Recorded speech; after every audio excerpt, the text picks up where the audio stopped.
we'll pretend that he is. That works for me. He's better man than I am. Stand up! Gather in!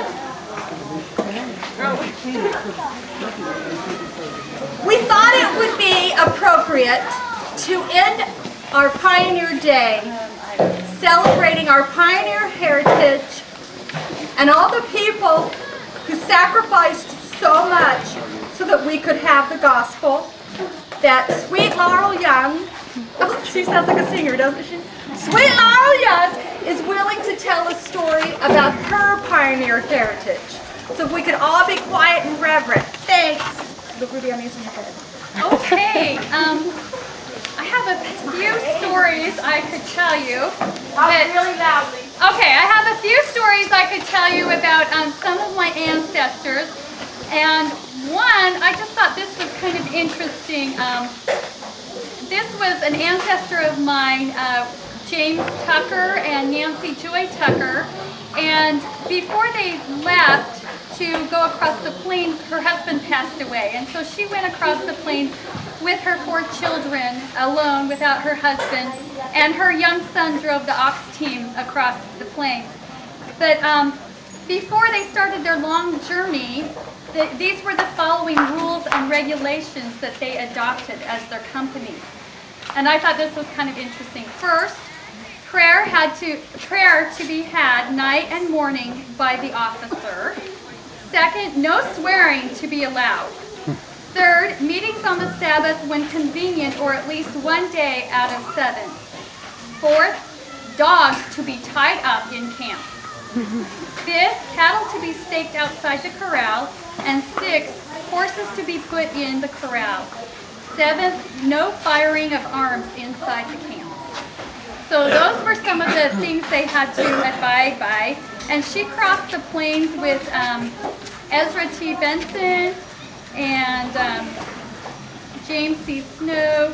And there was another one here that was familiar to me.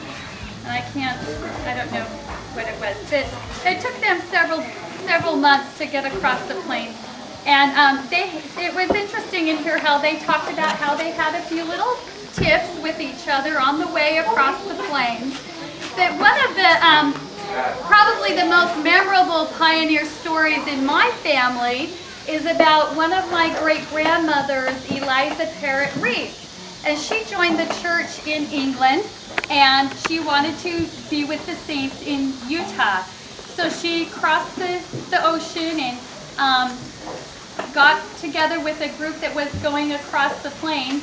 And she was a very beautiful young lady, and she had, I think, 32 ringlets, curls around her head. So she had thick hair like Shalyn, and she had her ringlets were in 2 or 3 rows around her head. And they asked the women to cut their hair before they crossed the plains because it would be less cumbersome for them. And she begged them not to make her cut her hair, and so she told them that she would get up early every day and take care of her hair so that it wouldn't be a bother to anybody. So they agreed to let her do that. But as they were crossing the plains, some Indians came and stopped their train, and they wanted to take her, and they wouldn't let them take her. And so finally, after a while, the Indians finally left, but they knew that they would be back. And so sure enough, the next day the Indians came back, but they hid my great-grandmother in a barrel of beans so that the Indians wouldn't be able to find her. And so the Indians came back, and they had all kinds of blankets and things that they wanted to trade for my great-grandmother. And they told them that they didn't know where she was. They could search the wagons and everything to find her, and they did, but they never looked in the barrel of beans. So that is one of the main stories of our family, in our family history about pioneers going across the plains. But Why did they want to take her? because they thought she was beautiful. and they wanted her. Yeah, maybe they wanted her hair. They wanted to scalp her. I don't know. Then there's another couple of funny stories about the Indians. When my family got to Utah, they settled in a place north of Ogden in Pleasant View, and they always had Indians that would come down. And one day, one of my great-grandfathers was shaving, and he had shaving cream all over his face, and he was in his bathroom, and he turned around and he saw this great big Indian behind him. But as soon as he turned around, I mean, the Indian had just helped himself into his house, but as soon as he turned around, the Indian saw the shaving cream on his face and was so scared he ran out of the house screaming.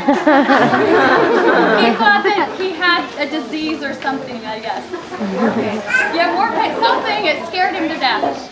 And then another time, one of the families in the town had a beautiful, wonderful crop of watermelons, and they were just so excited about this crop of watermelons. It was growing so well, and the watermelons were just about ready to harvest. And they woke up one morning, or they heard some commotion outside. I'm not sure exactly what happened, but they went out there, and the Indians had come down, and they had broken all of their watermelons in half, and they'd just eaten the hearts out of the watermelon and left them there. So anyway, then there was I thought I would read you a little excerpt from one of my ancestors as they were crossing the plains. And this is what they said. The trek across the plains lasted 3 long months. Buffaloes were seen in the distance. Indians came into camp several times, but nothing of serious nature disturbed their journey. All who were able were expected to walk, except when fording streams. When they camped in the evenings, after the cattle were cared for and meals were eaten, they would gather around the campfire to sing the songs of Zion. The Ellis family loved to sing. Someone would bring out a violin and there would be dancing. Often the captain would give a short talk, the bugle would be sounded, and all would retire to their beds in a peaceful sleep. There were times when thunder showers made traveling very difficult, but there were no serious accidents or deaths. The Ellis family made many lasting friends on this journey. It was a long and tedious journey, walking day after day, stopping when they could to wash the blood from their swollen, sore, aching feet in the stream. And then it goes on and talks about how one of the men loved to walk, and so he went ahead of the company and walked and decided he was tired, so laid down and he fell asleep.